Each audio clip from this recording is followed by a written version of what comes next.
Welcome back. One final point before we go tonight, what the mainstream media was afraid to tell you about the news this week.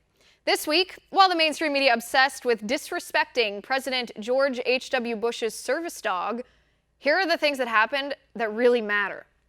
In Florida, an unexpected demographic of voters turned out to be the deciding factor in Governor-elect Ron DeSantis' victory over progressive Andrew Gillum. African-American school choice moms whose kids go to charter schools in Florida voted for DeSantis over Gillum because DeSantis promised to champion school choice and Gillum demonized it.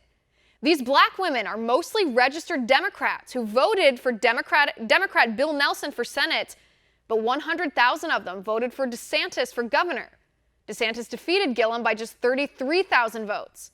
These African-American school choice moms were the deciding factor in that victory. But did the mainstream media tell you about this? Oh no, they didn't. The mainstream media did not tell you this because they're afraid more black Americans will walk away from the Democratic Party. After the 2016 election, Google employees debated burying conservative websites in their search engine.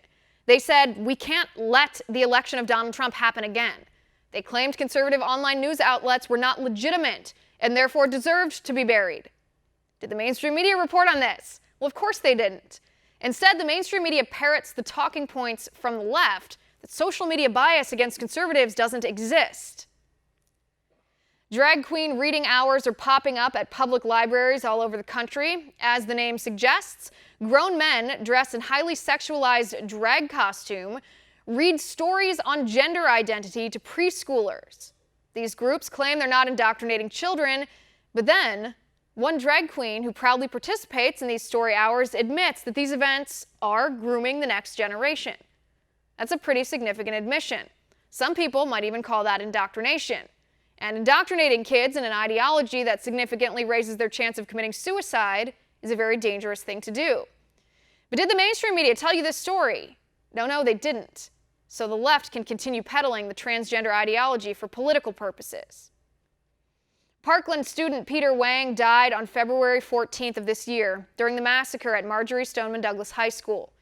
Peter died while holding open the door for his fellow students so they could escape before him. Peter did not get a chance to escape. Peter's classmate, Kyle Kashuv, started a petition to ask President Trump to award Peter the Presidential Medal of Freedom for his heroism and bravery. But did the mainstream media report this story to you? No, they didn't. The mainstream media praised the gun control kids from Parkland and ignored the student who gave his life to save his friends. The mainstream media doesn't care to report any of that to you, so we will. And that is my final point. You can reach me on Twitter at Liz_Wheeler. If you like the show, please send me an email at oann.com/contact. In the meantime, catch us here tomorrow at 9 p.m. Eastern. And until then, have a good night.